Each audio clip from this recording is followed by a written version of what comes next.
Good evening, everybody, and welcome to Pop Go the Writers, or as our new logo says, Pop Writers Go the. That was a logo created for us by Kyle Northrup, who I work with over on the Dan Wickline show. Since this also airs over on The Experience, he's like, yeah, you guys need an opening. Let me do one for you. So thank you, Kyle, and get well soon. He's been dealing with a bit of a medical issue and been in the hospital the last few days, so hopefully he will be home shortly. If not already, I haven't heard from him today, but hoping for the best for him. All right. Send a good thought your way, Kyle. How are you doing, sir? Hanging in there, getting ready for my first free comic book day on the other side of the counter. Ooh, that's going to be fun. Yeah, so far, things look like they're going pretty, smoothly, but a little nervous. I'm not afraid to say. Because the store tends to get a lot of people in. People love free comic book day. They do. It's almost like free stuff is good. Yeah. Yeah. Yep. Yeah. I think people agree with you on that. Yep. All right. Before we get into it, our topic tonight is going to be the Suicide Squad. We've both seen it. We're ready to talk about it. I'll put the spoiler warning up in just a second. But before we go to that, I'd like to plug my current project. It's called the Ember Crest Protocol. Let me see if I can do this real quick. Share screen. Allow.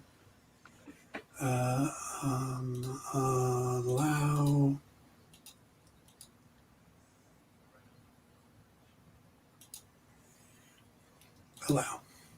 There it goes. All right, look at that. It's like technology is great and stuff. All right, the new project is called the Ember Crest Protocol, and it is on the Kindle Vella. Now, Vella is still in beta, which is interesting because you can read it on the Kindle app, or you can read it on the actual website. And the first 2 chapters are up, and it's going to be kind of this token system where you can buy tokens, and each chapter costs you so much based on the number of words. Like 100 words is 1 token. But the first 3 chapters of every book is free. So we've got 2 chapters now of my new book ready to go. And you can click and read on both of them for free. But when you do me a favor. When you get all the way to the bottom, and it's a ways down there, there's this little thumbs up button. That helps if you guys hit that. Also, there's this little follow button over here. And if you guys hit that, I'd appreciate it too. That'll tell you the next time there's a new chapter. I'm going to be doing these weekly. So, and if you're curious what the story is, the clever synopsis I wrote is, the Cold War rages on as both sides try to control the proliferation of magic into the world. But when one of America's best seekers goes missing, it's up to Jonathan Blazak to figure out what powerful artifact has surfaced and either recover it or destroy it before the Soviet Union can weaponize it.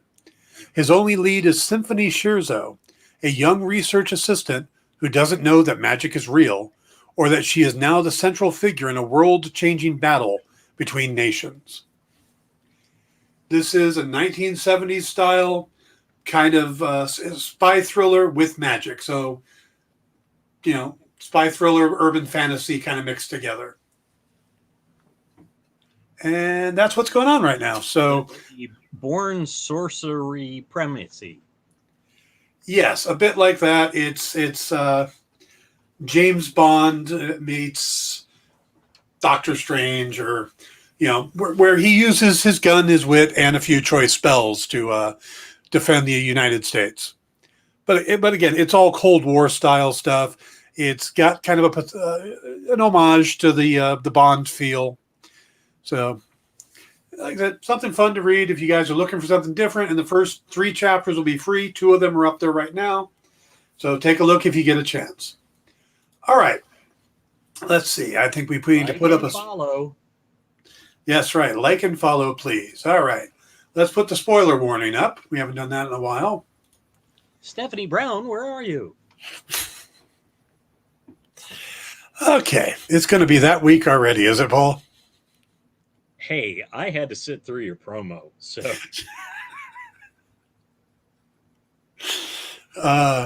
Not like you didn't plug anything Eisner nominated, Mr. Story. Eisner losing Mr. Story to you.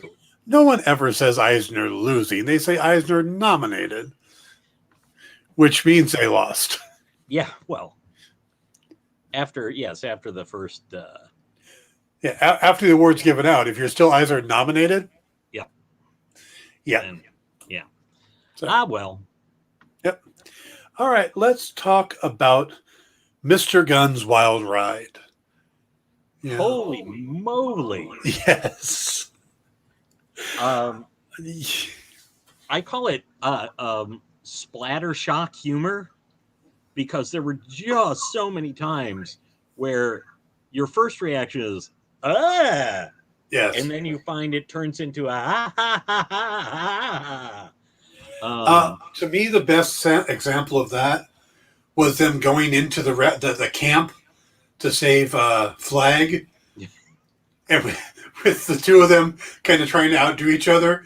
And then you've got Peacemaker, John Cena's character, with the axe, and he just walks up to a sleeping guy and just chop, chop, chop, chop, chop, chop, chop. It's like, oh, God.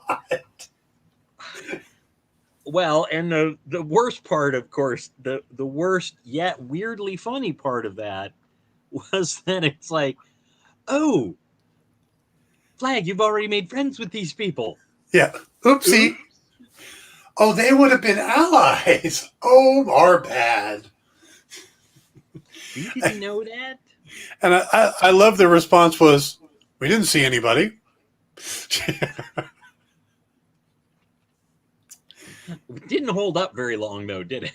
No. Polka Dot Man was just, I saw them all as my mother and I killed them.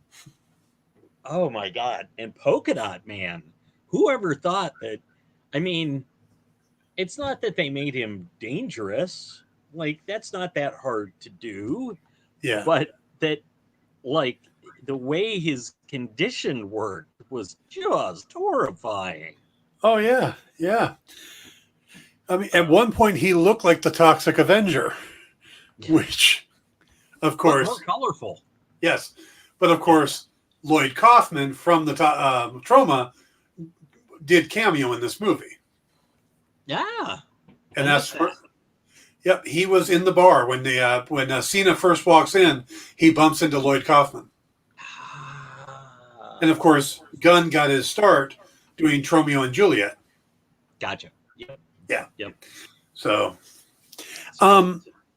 this was a very odd movie, and it took me a while to really process it, because you could just look at it as this big, gory comedy, the type of thing that James Gunn's known for, but the characters had a surprising amount of heart. You really get to care about some of these people. Ratcatcher 2 was a great character. Yeah. Bloodsport was a great character. Even as odd as he was, I really liked John Cena in this. Did I mention that he introduced the preview showing that I saw? You did. Yeah. Okay. I just thought maybe I'd mention it again, just in case anybody didn't hear it last time. And then I asked the people I was with, is he some sort of a baseball player or something? Because he had a ball cap on. I don't know. Here is the pulse of the nation's pop culture. Here's Paul. Where is it? Where is it? Where is it? Here's the pulse. Woo, woo, woo, and just keep getting farther out.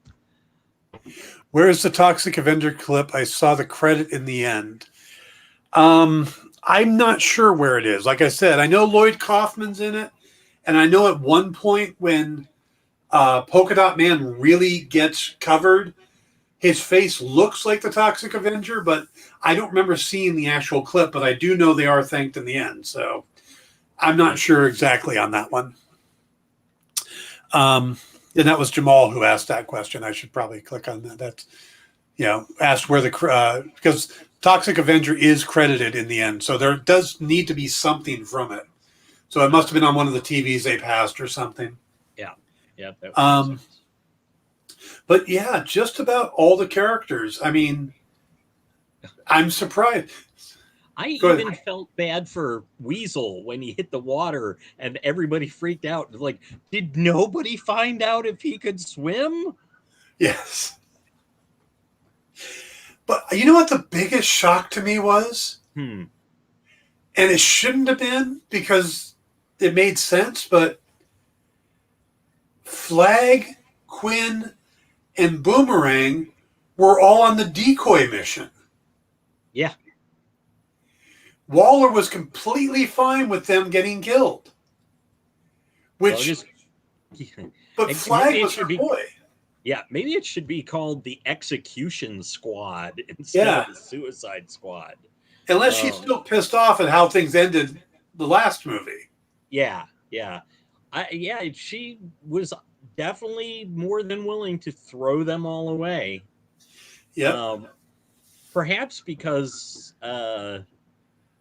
if they, if a certain percentage of them die, they don't get any ideas about like, oh, I'm going to live, I'm going to be able to do these missions without any worries whatsoever.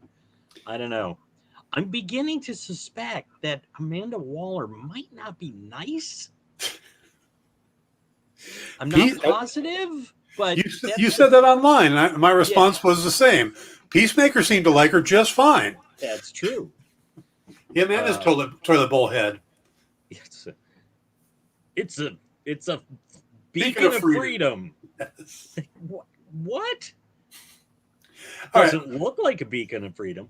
Anyway, let's go back to the beginning. Oh, go ahead. Yes. No, I was just going to say, such an impressive way that they started the landing and everything was going. Everything's going. And you're like, oh no, it's going south, and they just, they roll back and then they roll forward, and then there's everybody, just the other B team, who's actually the A team. Yeah. Hey, how are we going to get on here? There will be a diversion. Yes. Jamal points out that Waller killed her entire support team in the first movie. That's true. She did. Yeah. So, yeah. I thought it was interesting that they focus so much on Savant as kind of the point of view character. I mean, first thing is Michael Rooker, so Gunn was going to give him something meaty to do, even in a cameo. Yeah. But it's funny, I kind of was taking him seriously, and I was thinking, okay, maybe some of them get on, some don't. But the fact that it was straight out a distraction, I'm wondering if she allowed Blackhand or Blackguard or whatever his name is to contact the enemy. Yeah, you kind of have to wonder. Yeah. Although it's weird because being Waller, she probably let him, thinking that it was his own idea, but like she probably let something leak to him that he'd go, oh, they'll pay me for this. Yeah. And then look the other way while he was, responding. Oh, yeah, the master manipulator. Yeah, just wow. But you did really kind of go, well, they're going to have to kill a lot of people, because as they kept announcing more and more and more people. And you know why Savant ended up having to die? He killed the bird. He did. He killed the bird, so you knew he was going to die. Yes. Yeah. And I felt a little bad for Gail Simone. She developed this cool character in Birds of Prey, and he ended up being kind of a punk. There's a firefight. I'm going to run.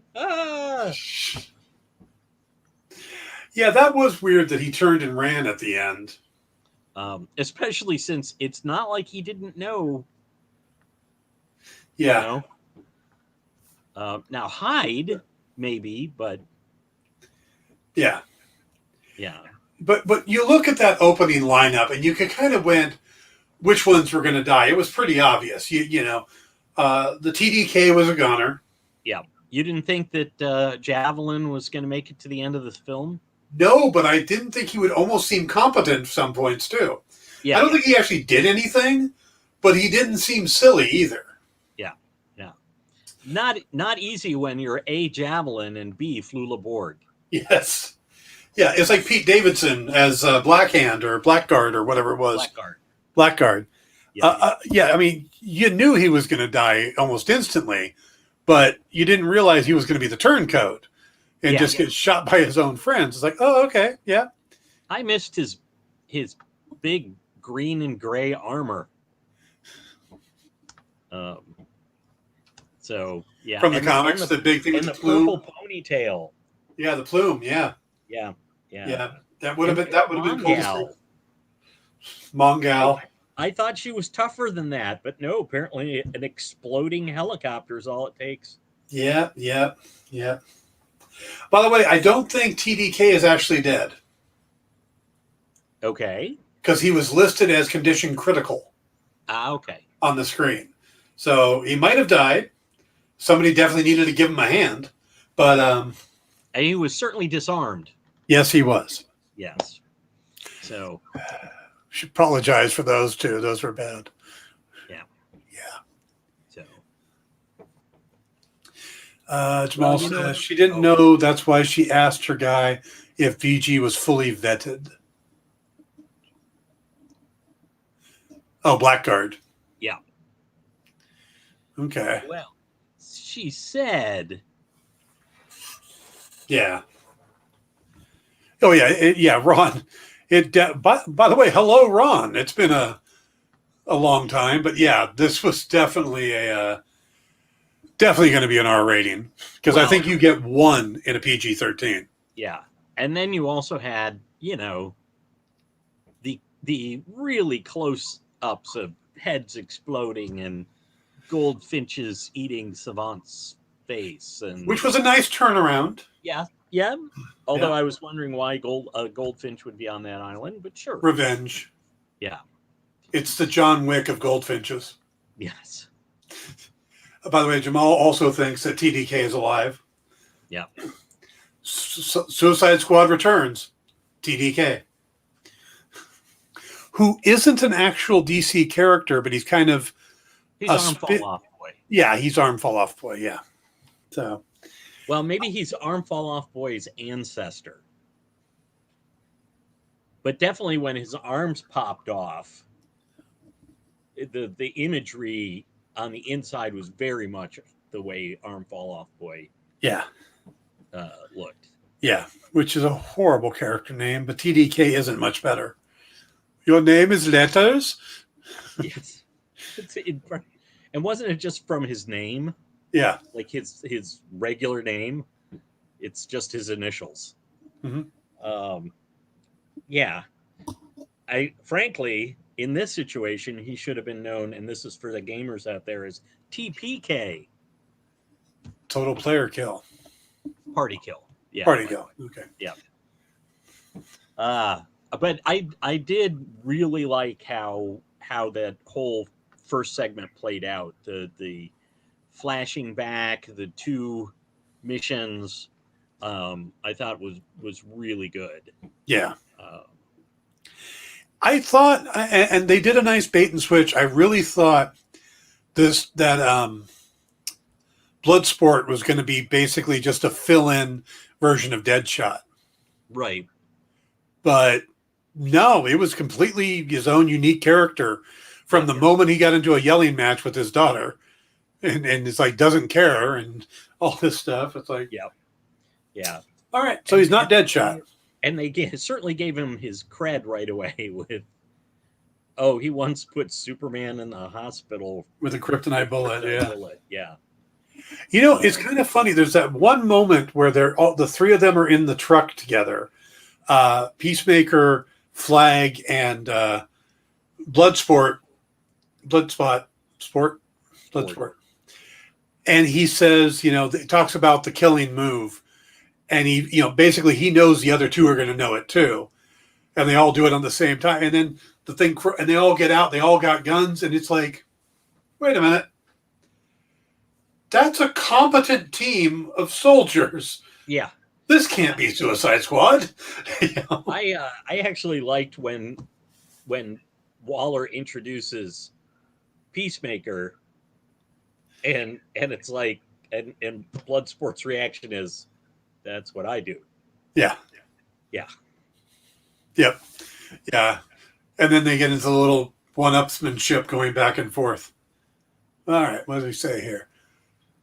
Elba, yeah, but yeah, Idris Elba, yeah, is better yet underrated actor than Smith. I think that's why he stood out as different. Oh yeah, Idris Elba is a great actor and makes anything he's in better. And I got to tell you, I'm hoping he's going to pop up in the Peacemaker series. It'd be nice. Nice. Now, I like Will Smith, but Will Smith is definitely one of those actors that feels more like he's playing a Will Smith role. Not in everything. I mean, he's done serious dramatic roles. Yeah. But usually in the action adventure stuff. Yeah, his Jim West from Wild Wild West is the same thing as Deadshot and down the line. Yeah. So, I'm not totally dissing his. I'm not at all dissing his range as an actor. He can do some good other stuff, but most of the time, people are going like, "Hey, we'd like a Will Smith kind of guy here." Yeah. Whereas I find that Elba is less. I don't necessarily think all his roles, to me, feel like it. That was written for Idris Elba. Yeah, no, I agree. Yeah. And I mean, even in films like this, his Bloodsport character is very different from Heimdall, very different from his character in the Ghost Rider sequel. The second Nick Cage movie, he's in that. I didn't even remember he was in that. But he was also not even though they're both soldiers, not quite the same as his Pacific Rim. Yeah. Then you throw Stephen King, Dark Tower in there. Mm-hmm. That's completely different as well. So, but and to prove that we're talking about Will Smith, you guys should check out the trailer for King Richard, which is his next movie coming out, where he plays the father of Serena and Venus Williams. Oh. And that is a completely different type of role for him. And he looks, and from what the clips show, looks like it's going to be a big role for him. Yeah. Like there's going to be Oscar buzz for it. Jamal says, Will is definitely the same guy in SS1 as in Bad Boys. Yep. In Bad Boys, in Wild Wild West. In Men in Black. Yeah, but that's what you pay for with that. If you wanted to do more serious acting, you get him in other movies, Yeah. Yep. So, all right, let's talk about Peacemaker. Or as we like to call him, Toilet Head. Yes, Toilet Head. They did an interesting job setting him up for a TV series. Mm-hmm. Especially an HBO Max TV series, because it's not going to be a kid. It's not a family-friendly show. No. And we do know that some of the cast are going to be the two people that, if you see the end credit scenes, and this was really an end credit scene. Right. The girl and the guy that go and check on him in the hospital, Steve Agee, and I cannot remember her name. I wish I could, but I it's one of those things where I knew Agee before, Well, Steve Agee did two things in the movie. He was the body of King Shark, and he had the role he played. I was a little confused about that. So King Shark, he's a king?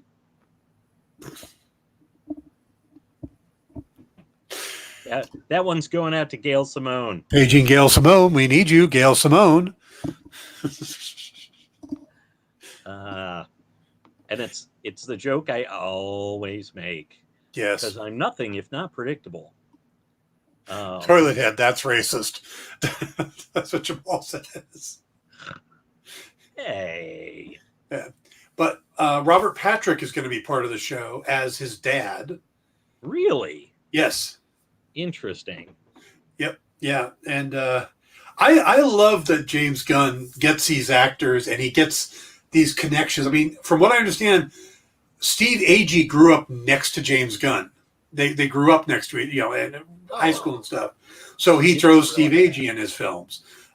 He puts his brother in his films. He puts Michael Rooker in his films and Nathan Fillion. And now he's buddy with Sylvester Stallone since Guardians 2. Hey, hand. I mean, by the way, I may not be pronouncing this right, but I believe the lady we're thinking of is Tanashi Kajis. no. JC? No? No, it's a much more common name. You talk for a second, I'll look it up. Okay. So, yeah, what are we getting at? Gunn is always so Sean Gunn is kind of the what is the Ted Raimi of James Gunn. Yes. Yeah, absolutely. But they're actually both talented guys. I mean, it's not like, they tend to do more comic stuff, but it's not like they're just there because just because of their brothers. They're talented guys as well. Right. All right. So in the cast of Peacemaker, you've got John Cena, of course, reprising the role of Peacemaker. Robert Patrick is playing his dad, whose name is Augie Smith. You've got Steve Agee coming back as John Economos. Jennifer Holland is the woman who was in the end scene. Really? And she's playing Amelia Harcourt. Other characters that are listed, I didn't know some of them. So I know the ones that have been confirmed. Freddie Stroma is going to appear as Adrian Chase, a.k.a. Vigilante. Oh. This says Nut Lee, and I'm trying to pronounce it's Nhut. I'm going to go with Nut Lee, as playing Judo Master, which is another old DC character. And then, there's some other, but those are the two names that jumped out to me. Like, somebody named Sophie Song, which sounds like it's got to be a character. That Jennifer Holland is Amelia Harcourt. She is not the one that came in at the end. She is. I'm almost positive. Nope, you're wrong. All right. I'll have to watch it again. Big Steve Agee and the blonde girl showed up at the end talking to the doctor. Peacemaker's on the bed. Why was I thinking it was the lady that clocked Waller? It's not. Huh. Okay. Yeah. So the person I thought was the actor I thought played the role I thought, but it was not the person at the end. So. Okay. Okay, she's not a new character. Sophie Song is not a character. It's a new character for the DCU or DCEU or. Okay, that's a good question. Well, besides, I want to bring up what Jamal says. Calendar Sean plays Calendar Man in the background, and another good reference is like Ted Raimi is for Sam Raimi, Clint Howard to Ron Howard. The black lady hit Waller, but the black lady isn't the one who showed up at the hospital at the end. Right. That was the blonde. I guess I just liked her enough that I inserted her mentally into that scene. She needs more scenes. Yes. Yeah. But so that's I'm kind of fascinated by that. And plus how characters I know Stroma is confirmed. I've seen him listed on Deadline has talked about it. There was a different actor who was going to play Vigilante or Adrian Chase, and then they switched to Freddie Stroma. But I haven't heard anything about Judo Master before, so now I'm a little confused about, or leery whether or not that character is going to pop up or not. But again, it would be an interesting character to show up in. Well, and I mean, it's a Charlton character. Yeah. Actually, Which Peacemaker is, yeah. Yeah. So I mean, it would, and he's one that they don't have to. I think he's clean, in terms of the trademarks and everything. Yeah. Whereas some of them are a little murkier, I guess. Makes sense. But and of course, for anybody who doesn't know this, I'm 100% sure Paul knows this, but Peacemaker is, of course, the character that Alan Moore created the comedian off of. Correct. Yep. For the Watchmen. The Watchmen series was based on Charlton characters. The Peacemaker, Blue Beetle was the owl. The Question is Rorschach. Adrian Chase, Ozymandias is Peter Cannon Thunderbolt. Right. Silk Spectre is Night. Oh, come on, Nightshade. Nightshade, yes. Nightshade. Yeah. So I mean, there's you can connect the characters like that. Though it's interesting is where DC still owns most of those characters. DC doesn't own Pete Cannon Thunderbolt. Yeah, which is something they found out late. Yeah, because they had done a whole series back in the 90s when they got the stuff. They then found out that Peter Morrissey or Nick Cudi, anyway, the people who had created Thunderbolts had a different deal with Charlton Comics, and that's why that's so they don't have the ability to do that. Of course, that had nothing to do with why there were substitutes in Watchmen. There were substitutes in Watchmen because Dick Giordano loved the Charlton characters because he shepherded them. At least this is how I understand it. And he said, why don't you not make it those actual characters? Yeah. Yeah. And they had just gotten them too out of they got them out of a bankruptcy, didn't they? I think so. Yeah. And then, and then they had just appeared in Crisis. Right. Including Judo Master. Yes. Who has shown up occasionally in the DC universe. Yes. The regular old comics universe. Okay, here's a good question for you. Yeah. Is Warner Brothers killing the DCEU or not? I don't think so.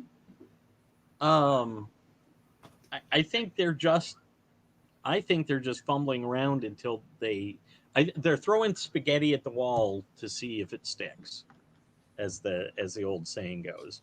Yeah. So I think that's where they're trying to find an approach that connects with audiences.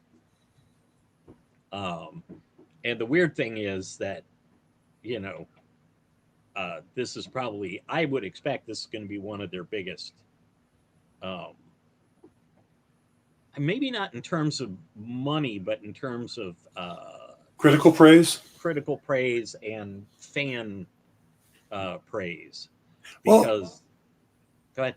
It's kind of a weird mix because there are a lot of fans who love this, but there's a lot of fans out there who are attacking it, not because it's the quality of the movie, but because they're still stuck on the idea of the Snyderverse, and they're going out and they're like Rotten Tomatoes. They're posting a lot of negative reviews and stuff because they haven't acknowledged the Snyderverse, and a lot of them because they want Ayer's cut of the first Suicide Squad.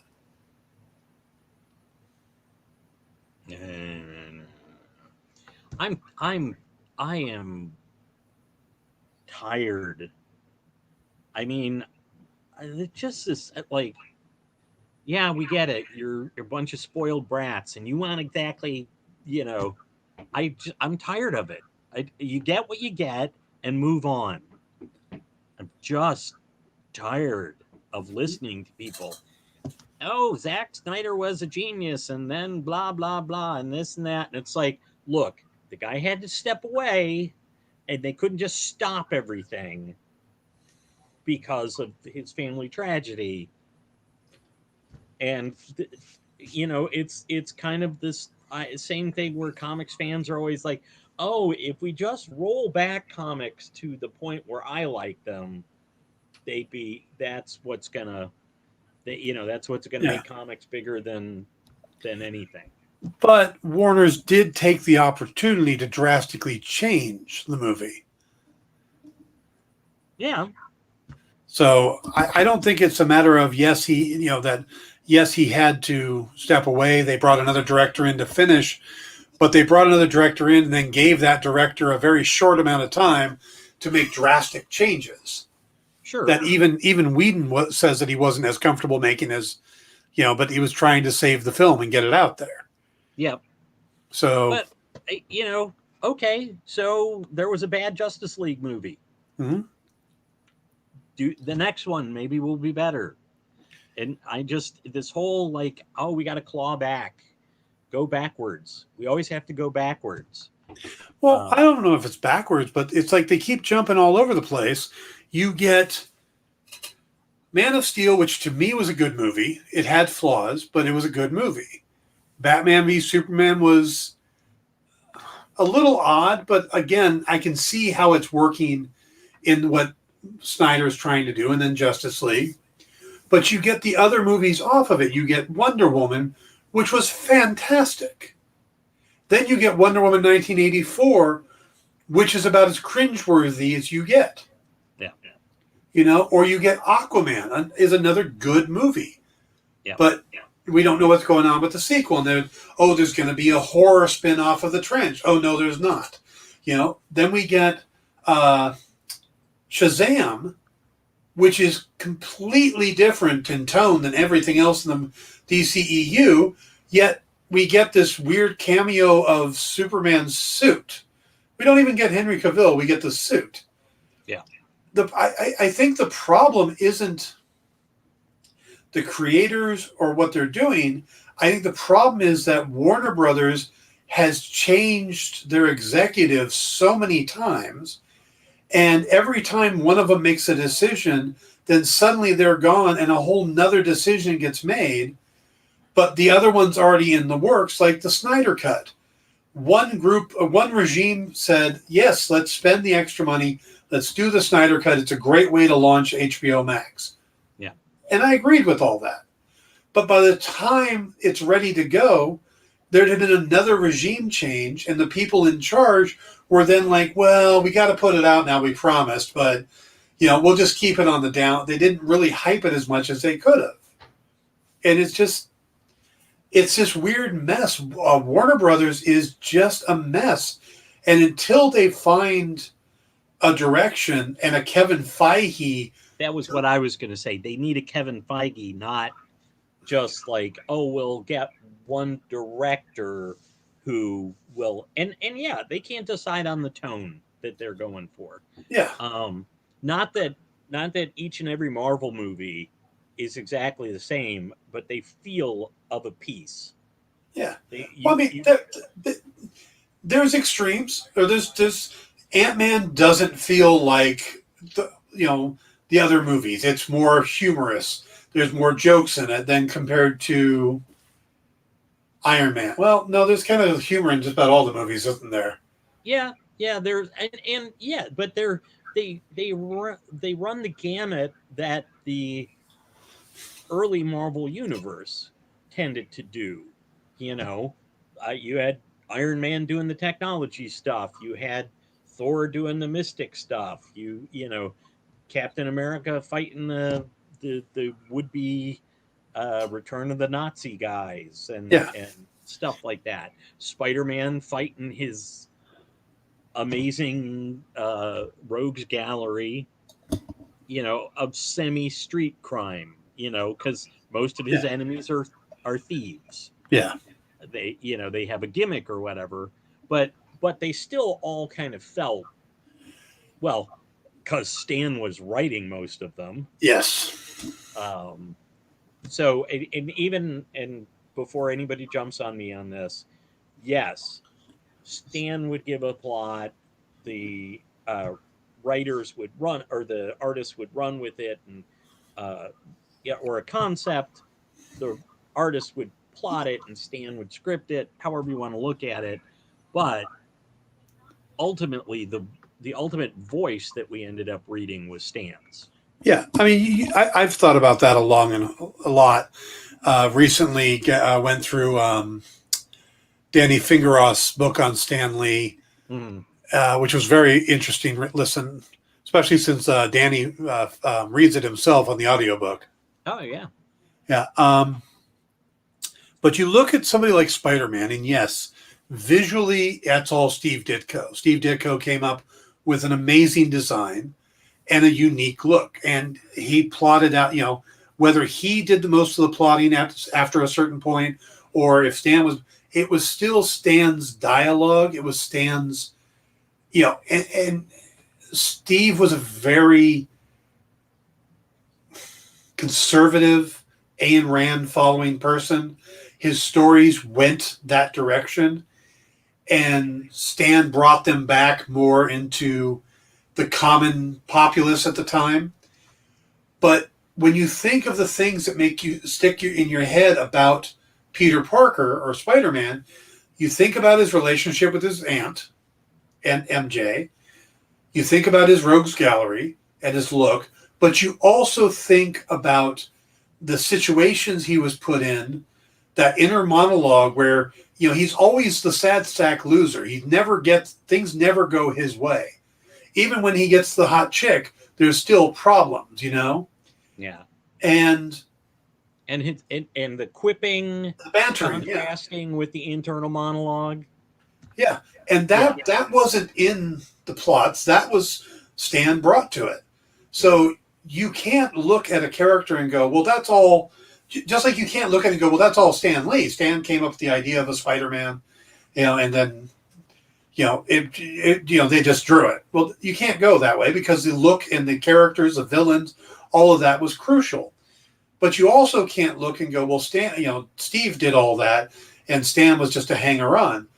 Stan's role was as equal as Steve's and as Jack's, and a good proof of that, and this may end up getting people to hate me, but you look at the Fourth World Saga. Conceptually, the Fourth World Saga is amazing. Darkseid, Orion, Mr. Miracle, Big Barda, all of that is amazing sci-fi. But the actual issues never sold that well because Jack wasn't that great at dialogue. He wasn't that great at the minutia of storytelling. He could draw incredible pages. He could come up with amazing concepts, but the actual dialogue was where Stan excelled and why they work so well together. And you have the concepts are celebrated, but the individual issues have never been as lauded as the Fantastic Four run they did together. Right. Stuff like that. Right. So I think Jack was and speaking completely in the abstract, I never met the man. All I've done is read his work. He was a fantastic storyteller. He was not, to me, a brilliant wordsmith. Yeah. And I'm sure people will go, Stan wasn't a brilliant wordsmith either. But he certainly had something going on there. Yeah, he made us connect with these characters, and we're still connected to them. Yeah. The Spider-Man we see in the movies now, that's the Stan Lee part. That's the Spider-Man we got from Stan and Steve. Yeah. And let's face it, with great power, there must also come great responsibility, which gets truncated a little bit. But that last panel of Amazing Fantasy 15 Spider-Man origin story, that's Stan. Yeah. And I don't think that's a particularly Randian No.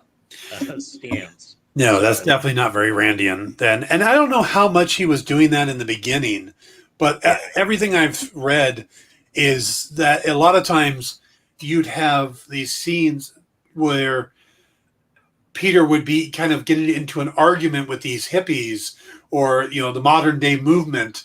Yeah. And he'd put notes in what's going on. And Stan would look at it and go, that's our readers. That's our readership. So instead, you've got Spider-Man going, I'm with you. Yeah, get out there. Go do it. Yeah. Which is another reason that caused the rift between the two creators. Because he wasn't really following exact. But would Spider-Man have been that popular if he had been more of the Mr. A character? I don't think so. Yeah, I mean, it's such a... The problem is that everybody has the people they love. I met Jack when I was 11 years old. It changed my life. I'm in this industry now because of meeting Jack Kirby. Mm-hmm.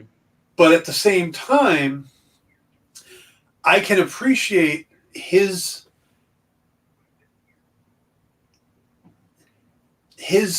contributions to the industry, the contributions he made, but I can also respect and appreciate the stuff that Stan brought to it too. Right.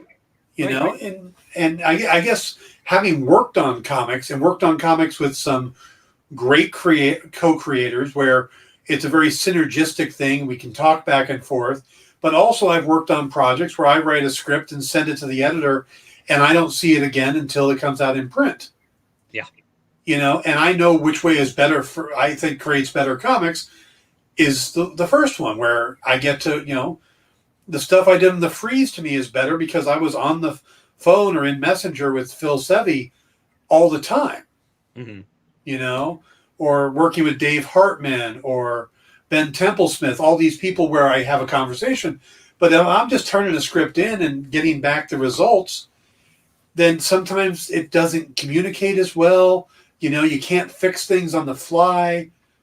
I think it's funny. Sometimes I see veteran comic creators and they'll be like, oh, you always have to do the lettering, the pass after you get the pages back. You always have to do that to account for what the artist has done and stuff. And I think, yeah, a lot of times they don't give you that opportunity.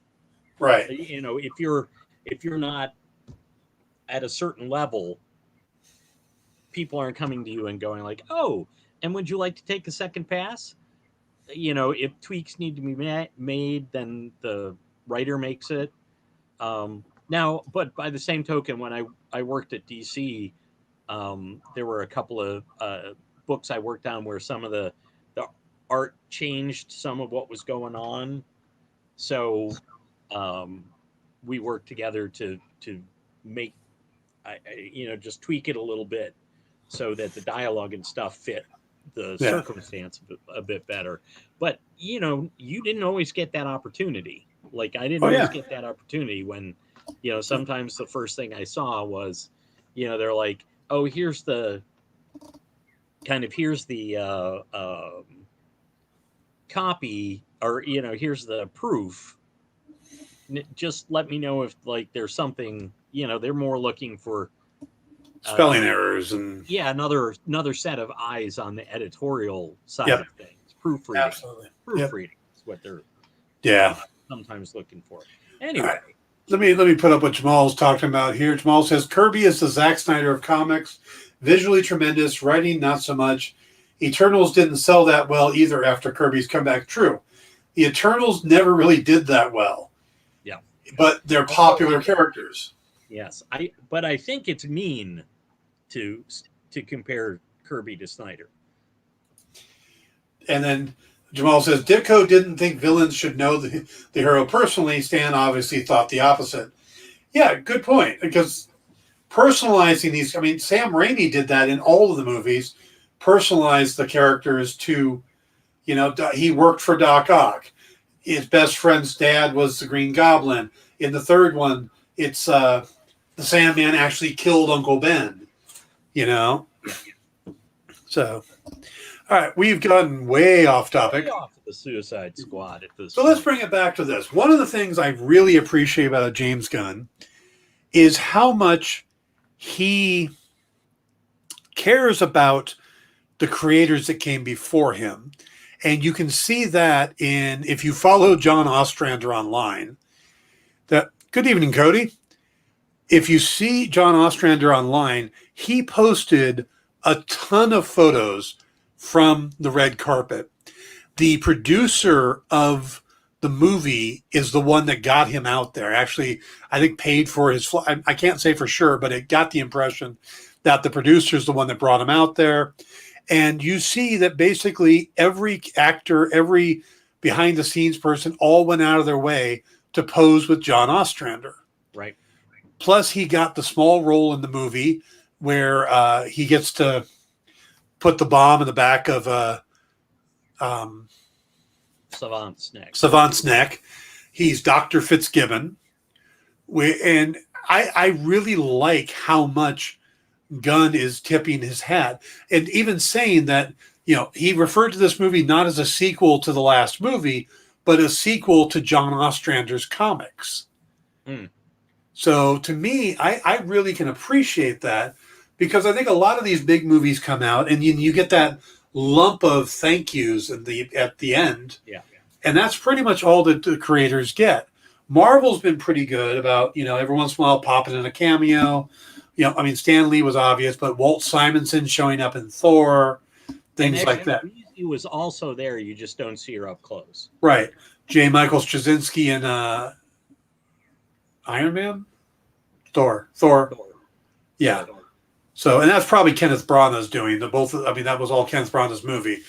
But, so I really like the fact that Gunn spent so much time with John Ostrander, who may not be one of the biggest names in the comic industry, and but excellent writer, excellent guy.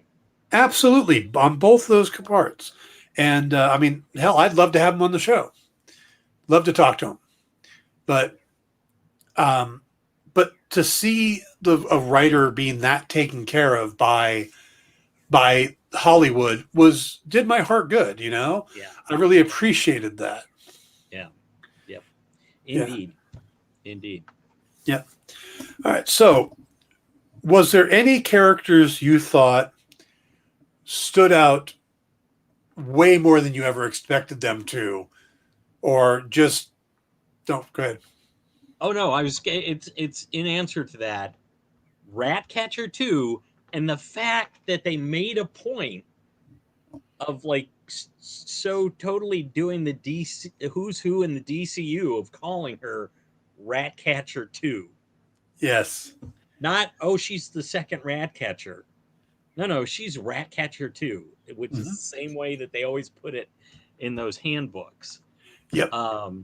I had forgotten that Taika Waititi was going to be Ratcatcher, her dad. Well, it hadn't been announced. They just announced he had a cameo. Yeah, I think I saw speculation on it. Yeah. But that was great. And yes, I did not expect to really like that character as much as I did. Or her rat. Or her rat. By the way, the rat was voiced by D. Bradley Baker, the guy that does all the clones in The Bad Batch. Well, that's because there were so many rats. Yes, because he could do all the rats, but specifically that one. Yeah. Her buddy. Sounded very similar. They were all versions of that one rat. They're all clones, yes. Yes, of the Django rat.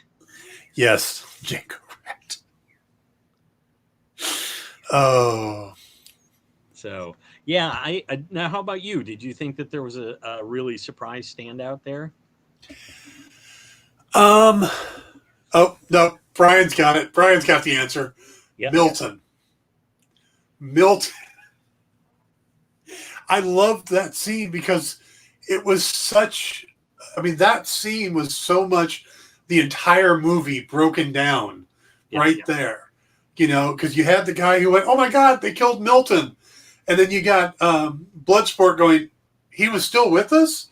And Harley Quinn's like, we had a guy named Milton? And just that whole thing. And because there was one point when I saw Milton running in, I'm like, yeah, why is that guy still there? And then Harley thinks somebody else is Milton. And yeah. It's like, no, that's not. I mean, what do you mean?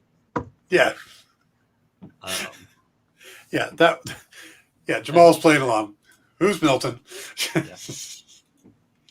Yeah. So the Milton character was great, but I really liked. Well, David Dastmalchian is just great in any role you give him. Yeah. And I swear to you, coming out of the Ant-Man movies, I thought that was his real accent. Oh. So when I hear him without an accent, I'm like, wait a minute. Well, yeah. Maybe that was his real accent, and he just decided to turn it off for this one. But he's great in this. He's great in Go ahead. Just the thing with all the moms. Oh, God, yes. And I don't know which is weirder. The scene where the entire team is his mom, or the scene where he's dancing with all of his moms. Or the giant. The giant Starro mom, yeah. Mom. Cody says, I thought Polka Dot Man would have played a bigger part at the end. He talked about his mother turning his brothers and sisters into superheroes. What happens if he doesn't expel his dots twice a day? Can he open like a black hole? I thought that's how they were going to kill the starfish. Absolutely. It did seem like they were setting him up, and instead he just knocked out her leg and then got killed. Well, which is pure James Gunn. Yeah. Yeah. Yeah. Well, because it was a kind of an obvious direction to go because we were so shocked at him being as powerful as he was. But boy, now we know they could certainly do a Speedball movie. Yes. And Dazzler. Yeah, there you go. Yeah. Jamal says he also thought it was weird that Milt was walking in with them into the Jotunheim's door. Do you think it was just bad timing, or do you think it doesn't matter, the name Jotunheim? I know that Jotunheim is from the comics. That facility is from the comics. But having just had the Loki series on, where Jotunheim is important to Loki, it just seems like bad timing. Yeah, well, it's one of those things where you're condensing decades of comics together. At the time that Suicide Squad was worrying about Jotunheim, it wasn't necessarily a big thing in the Thor comics, but when you squash everything together. True. Yeah. And now, I think one of the things that I found most fascinating was the absurdity that Gunn was able to play with. Mm-hmm.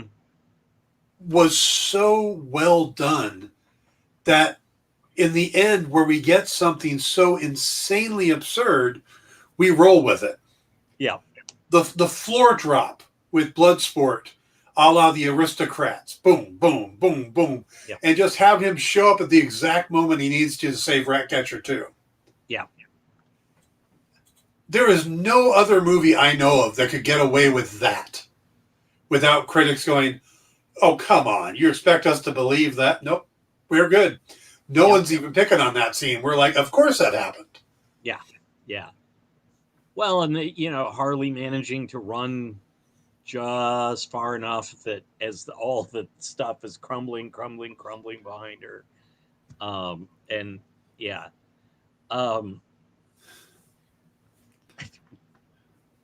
the fact that the El Presidente and the general kind of are just plot devices. Uh-huh. I mean, they're basically there to dial up the be like, oh, well, this is we're interfering. We're not. Oh, he's not interfering so much anymore. It was they, but then of course eventually we find out that, oh no, it was the U.S. that put Starro in Corto Maltese. Yeah. All right, let me hit these questions real quick, and then I got one for you. Jamal says Norse ref to Giants worked as a spoiler if you were in the know. That is a good point. The fact we were going to get a giant Starro, that was kind of there. So although that is not necessarily the giant you would have expected. No. Yeah. And Cody says, how did you guys feel about Bloodsport? His weapons were awesome. I thought he did well. Idris is a national treasure. I really liked the way they kind of changed his powers, because in the comics, there's that pocket dimension that he pulls weapons out of, where instead they just make all these different weapons part of his costume. Yeah. So I thought, okay, that solves the whole having to explain the pocket dimension thing. Right. And it also allows you at the end have him basically run out. Yeah. I got no components left. Yeah. To do absolutely love the performance. And I will say international treasure. Yes, because he is from Britain.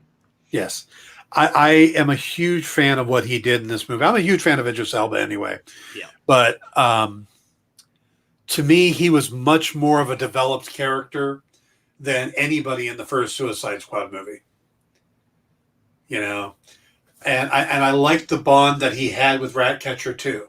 Yeah. The whole, I'm going to get you out of here alive. No, I'm going to get you out of here alive. And sure enough, they both saved each other. Yep. And it was interesting though to see his interaction with his daughter, and then like how it was so different when he was, kind of with a surrogate daughter. I think that even with the daughter, there was still that affection and whatnot, but it was just interesting to see how with that space, he was able to be gentler with her and less, Right. Yeah. Though I have a feeling it'll come back to help his relationship with his actual daughter. Sure. Yeah. So, he may be able to bring her home a nice cuddly rat. There you go. So what did you think of Mr. Capaldi as the Thinker? Peter Capaldi does it. It's brilliant. I can't fault it. But yeah, he was just kind of slimy, and I admired his performance. That was I love too that he had all the stuff sticking out of his head and everything, and then he just had it looked almost like some sort of a Band-Aid on his ear. Well, he got cut in the bar, I think. Yeah, and it's just so weird to see this maniacal supervillain with diodes sticking out of his head, and then look, but my ear is taped up. Yeah. Don says, I liked how a single second of the bar montage solidified the friendship between Flag and Bloodsport. These characters actually knew each other before the movie. Yeah.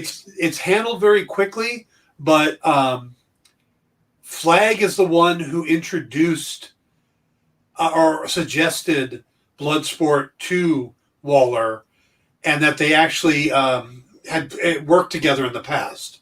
Right. So, contact John Ostrander for more squad stuff. Yep. Okay. And Don says he wasn't really the Thinker, though, only in appearance. He didn't manifest any Thinker-type powers. And you know what? I'm okay with that, because there were other characters that we got in this that never really manifest their powers. We never saw Javelin actually throw his javelin. On the beach, he did. Did we? Help, but yeah. Yeah. Oh, no, that montage was great. Yeah. And it also led to, well, I mentioned this earlier, but the scene in the back of the transport van where, Bloodsport just mentions a particular move, and all three of them were on, we knew what was going to happen. And like I said, at the end of that scene where the three of them are coming out, they've got guns, they're standing there, and it's like, wait a minute, that's a competent group. How is that possible in this movie? Yes. Well, because the weasel had already been offed. The weasel lived. Yeah. That was just so disturbing. Such a disturbing thing. I think one of the things I loved in this movie was just how much Rick Flag has gotten to the point that he just accepts. He's defending having Weasel on the team, even though he's killed 27 children. Yeah. And it's like nothing phases him anymore. Yeah. And he was a little more screwed up in the first movie. Yeah. But then, of course, he also had the hots for Enchantress. Right. So, yeah, and I got to agree with David here. Stallone coming in for the King Shark was genius casting. Although I will say my favorite King Shark is Ron Funches. Ron Funches is brilliant, and that's on the Harley Quinn series. Yeah. But Stallone's delivery is just so good. I mean, just to say one word and they're like, bird. Right. Yeah, yes, they off the comms. So, yeah, King Shark stole any scene he was in. Though, I got to ask this. What was the point of the little sucker guys that attacked him?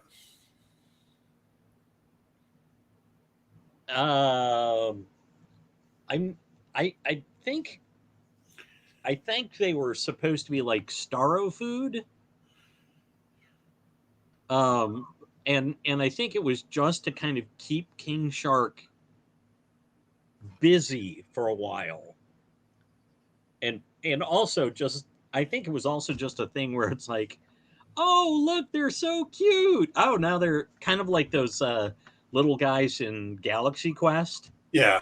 Where it's like, oh, look, they're adorable. Oh, look at the teeth on those. So, but they just seem random and just out of the blue, and all of a sudden, Yeah. Ron's got a question that we'll take a second on here. He says, sorry, but what was the bad Japanese-style starfish, alien, Godzilla, Ultraman-like? What the mind control starfish that shot out of his armpits? The character's name is Starro. He's an alien that has been around for a long time in the DC universe. He was actually the first villain the Justice League ever got together to fight. After the trees. No, they were the first issue of Justice League was Starro. Right. There was, I forget what Justice League premiered in, though. Oh. There was those weird trees. Okay. Justice League number 1 was Starro. Yes. And the little things that he shot out were little versions of himself that could take over people's minds. And then once they did, that person's pretty much gone. Yeah. In the film. In the TV series, it's a little, or in the comics, you can save people to get the Starro thing done. But I didn't think they wanted to bother that within the movie. But yeah, he's just a giant alien creature.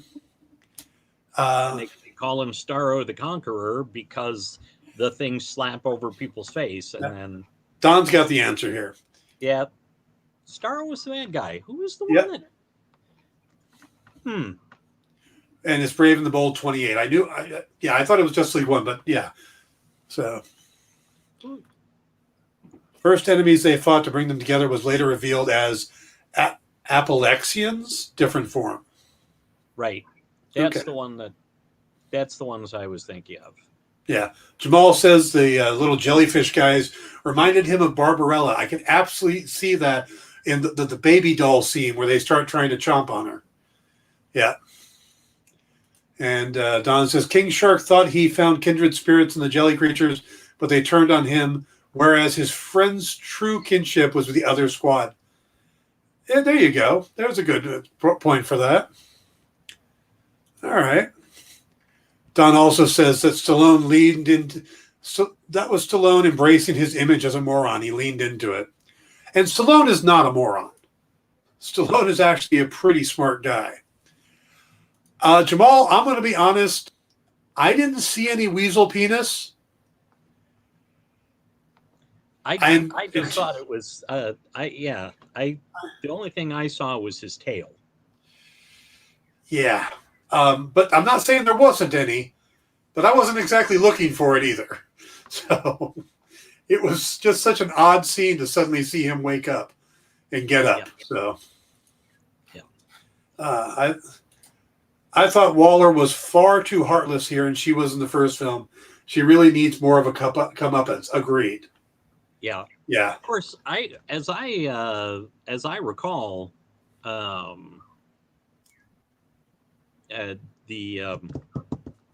original version of her that Ostrander came up with was pretty stone cold, if you Yeah. will. Oh yeah. Yeah. No. What I see in the movie is pretty close to what I remember from the comics. Yeah. Yeah. Jamal reminds us that Stallone can write his butt off. Rocky. I was going to say, just because he won an Oscar. Yeah. By the way, for anybody who wants to see Stallone in a different kind of role, if you ever get a chance to see the movie Oscar, where he plays a gangster trying to go straight, that is to me one of his best movies. I enjoy the hell out of that movie, and it's got Tim Curry and a bunch of other great guys. So, I see, and I thought you were going to say Judge Dredd, and I was going to reach through the internet and strangle you. No, if you're going to watch Judge Dredd, watch Dredd with Carl Urban and forget the other one exists. Yes. Yeah. Don says he knows Stallone is smart, but his image is of a dollar. And that's true. Yeah. In the comics, Waller, at her heart, is a good person.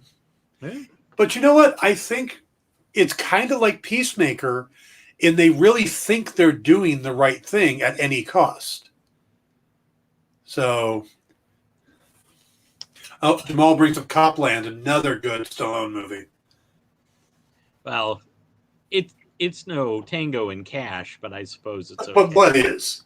Yeah. You know, The Thing was removed at the end because I'm guessing it was shot as a close-up. The Thing was removed at the end. The Weasel Dong. Oh, okay. Hey, I am all for the removal of Weasel Dong. Just, we don't need him. I'm good with that, you know. Don says, no, I remember Waller from the comics as having a soul in some cases. Her threats were just talk. Maybe later on in the comics. Yeah. I don't know, but I'm certainly not going to dispute your recollection, Don. Exactly. There's probably a good chance. Every writer comes in and puts their own spin on a character, so absolutely. But Starro's been in DC for decades, has popped up many times. Yeah. Oh, and he also likes the Oscar movie. Yeah, I watched that as just randomly picked it up one day from a Blockbuster, showing you how long ago that was, and watched it and loved it. Do that? You go into a video store and you'd wander rent a around movie for like 45 minutes and then go, I haven't seen this one. Yeah. Yeah. Yeah, we got to go. Fine, I'll take Stallone movie. Yeah. I'm sure there will be lots of shoot 'em ups. Yes. Stop or my mom will shoot. Great. Yeah. Or to borrow from Kevin Smith, Navy SEALs.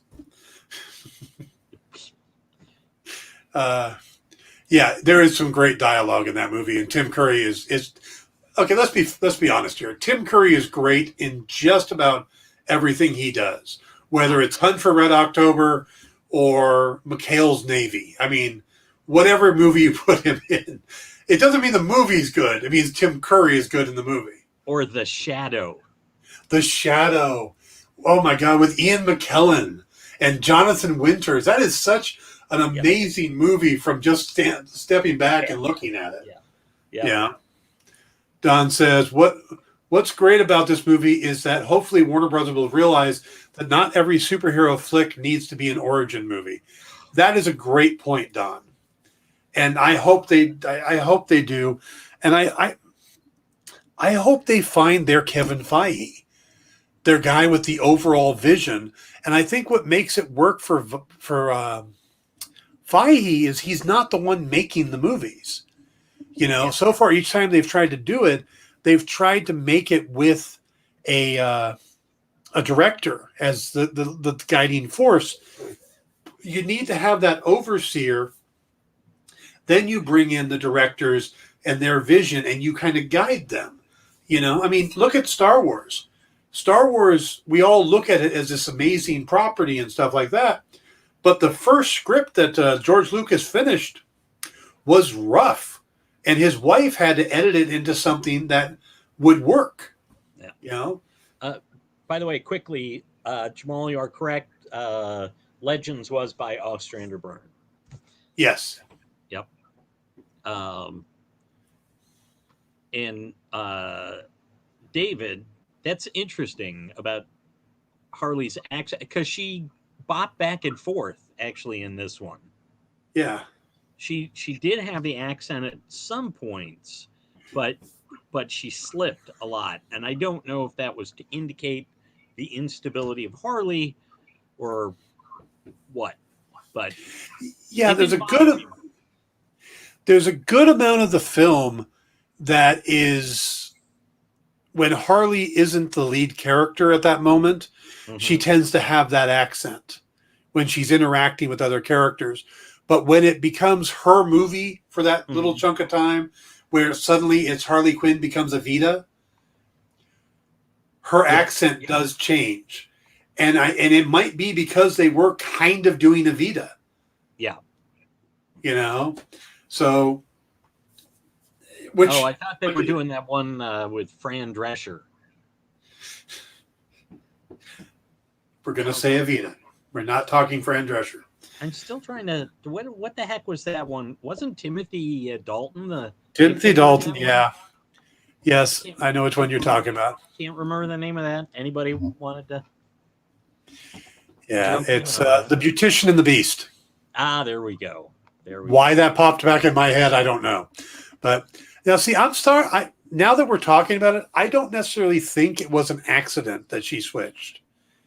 I think when we were inside her brain, the whole Evita scene was inside her brain, where the music switched, the flowery stuff was going on, and she was singing the Just a Gigolo, I Ain't Got No Body song, and then it became part of the actual thing, and the flowers were going. I think that's when the accent changed. And I think Paul may have frozen.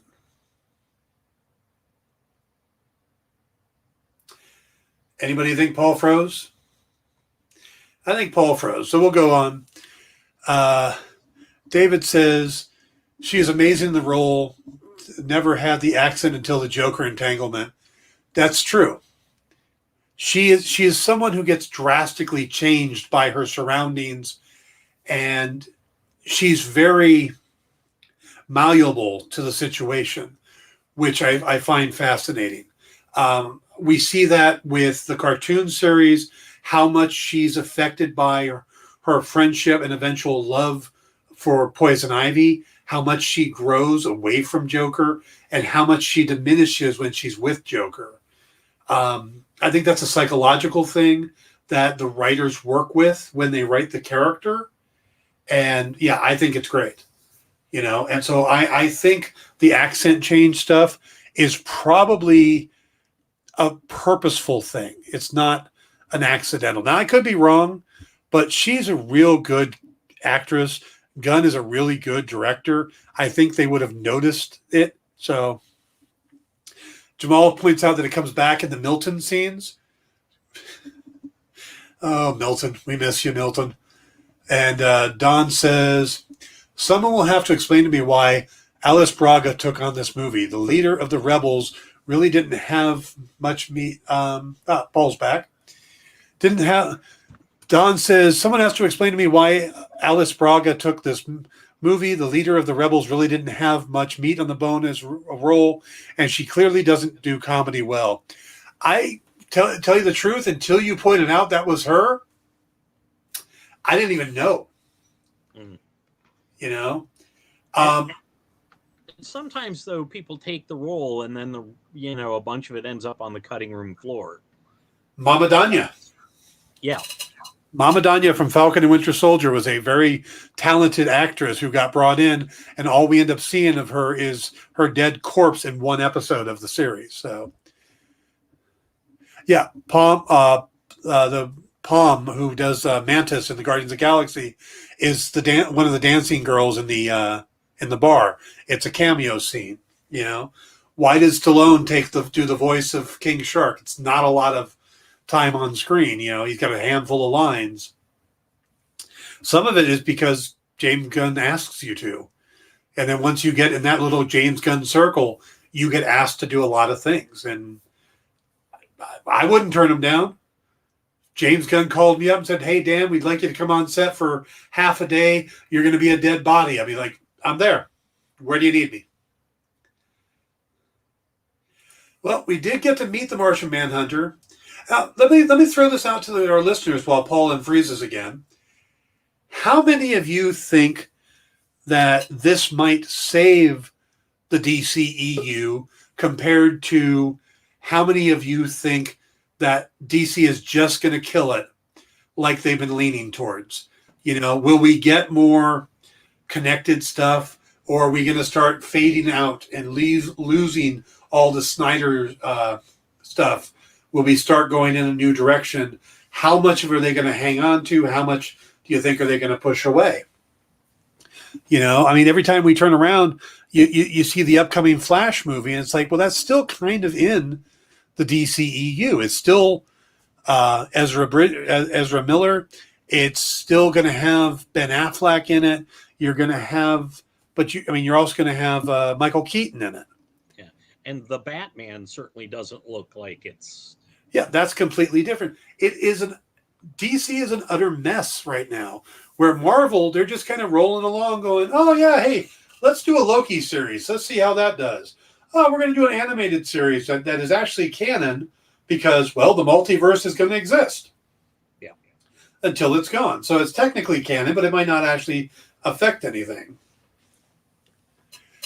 Yeah, there's all the real Guardians, or the original Guardians, the Ravagers in movie number 2 are friends of Gunn. Michelle Yeoh, Sylvester Stallone, Michael Rosenbaum, Ving Rhames, and Miley Cyrus. Who knew? Absolutely. The add-on with adult language, Deadpool, saved me to Marvel fandom. Yeah. And I think that's the thing, is that you can do these kind of movies and still have them connected to the overall universe. And you don't have to, I mean, if Deadpool shows up in the next Spider-Man movie, I don't expect him to be cursing because that's not that movie. But if Spider-Man shows up in the next Deadpool movie, I don't expect Peter Parker to curse, but I don't expect Deadpool to stop. Yeah. You know? And I could certainly see if Deadpool showed up in a Spider-Man movie, something might stop and he'll talk to, break the fourth wall. Yeah. And it'll go back and Spider-Man will be like maybe going, "What were you just doing?" Yeah. Oh, Yeah. Because I could see it as in the Marvel U, it's just this guy just occasionally looks up and starts talking. Yeah, because that's Deadpool, he's crazy. Yeah. So that makes a lot of sense. Yeah, I really think, and we keep coming back to this, that boy, they really just need somebody to steer the DC movies. Not just this director, that director. And I know some people say it should be Snyder, and honestly, I thought Snyder was a weird choice.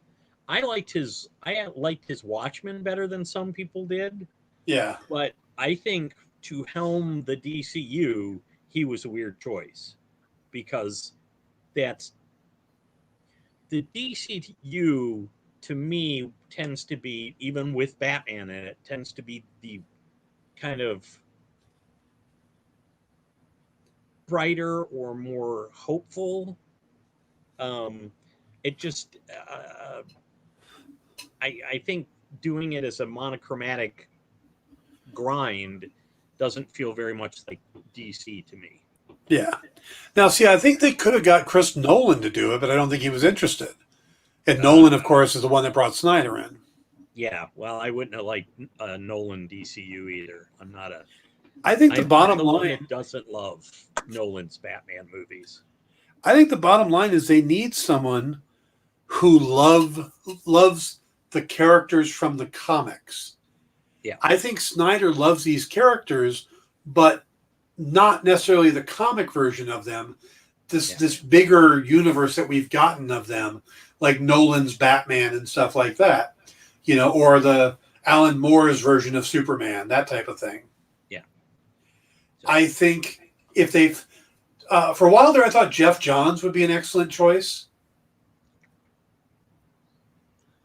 maybe not. According to some of the stuff that's come out, but Well, yeah. Greg Berlanti would be an interesting choice because of what he's done on the TV, but what he does on the TV has such a certain style, and I don't know if that would play in movies. Doesn't mean he couldn't do movies, but what he's done on the CW is very, there's a formula, and would it work if he went outside of that formula? Yeah. But having John's had a hand in the horrible WW84 screenplay. True. Good point. Whew. Yeah. I had such high hopes for that movie after. I know. Yeah. I know, and I don't understand where it went wrong. It's just kind of a train wreck.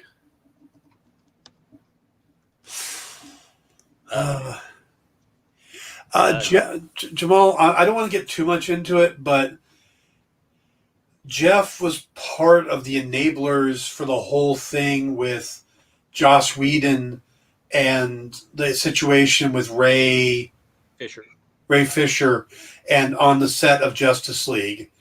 So it's not so much that he did something himself. It said that he's allowed certain things to happen. And again, you can look all this up. I don't want to get too much into it because there's still a lot of unknown. There's still a lot of he said, she said. Plus, we only have 3 minutes left. True. And with that last 3 minutes, Paul, what should people know about what's going on with you? Well, everybody should know that on August 14th, unlike most years where it's the first Saturday in May, it's Free Comic Book Day. Hey! And if you are in the Northwest Metro Detroit area, you can come out to Comic City West Bloomfield at the corner of 14 Mile and Haggerty Road. Get yourself some free comics and meet me. The free comics are the real appeal. But stop on by. Actually working on still working on the new Stanley the Squirrel script for next Halloween. Dan, what's up with you? Well, I am doing my shows regularly here and on The Experience, and I've got my new series out, the Ember Crest Protocol, which you can get on Amazon. It's a chapter-by-chapter release, and the first 2 chapters are up on Amazon right now, and they're free. So if you want to read the first 2 chapters of my new book, go on out, click on or look up the Ember Crest Protocol, and it's a 1970s spy thriller mixed with magic. So you can check it out, read the first 2 chapters for free, and there'll be a third one as soon as I write it. And I'll be catching up on that as soon as Free Comic Book Day is over. All right, everybody. Thank you for joining us. I really appreciate all the great banter in the chat. You guys are great. Thank you for joining us. Thank you for hitting the like and subscribe buttons, the subscribe buttons. So Ember, Ember Crest. So let me put up there. I should be able to do this. Link, copy. That work? Copy. I don't see anything, but Paste. Okay, there it is. That's the link to the story itself, the Ember Crest Protocol. And it will all make sense why it's called the Ember Crest Protocol eventually. At least I believe so. So I think it has something to do with watercress. Yes, it's all about a sandwich. Yes. So. All right, everybody. Again, thanks for coming out. Next week, we're going to start talking about next Pop Go the Writers. We'll be talking about the new Marvel What If series. And hopefully I'm going to reach out to Jim Beard, who has been our guest each time a new Marvel series appeared. So I'm hoping Jim will come back and join us next week. And maybe drop in a few things about the finale of the first season of The Bad Batch. Yes. I am current on it, and I am looking forward to the final episode, partly because then it'll be done. But there will be a season 2, so... Yeah. All right, folks. It's so about good, time. Dan and Paul. You should So keep up for these minutes. Well, all right. Yeah, I kind of teamed up right now, right? Yeah, so, all right, everybody. Yeah. Let me go ahead and end it there. Have a great night, and we'll see you soon. Good night, everybody.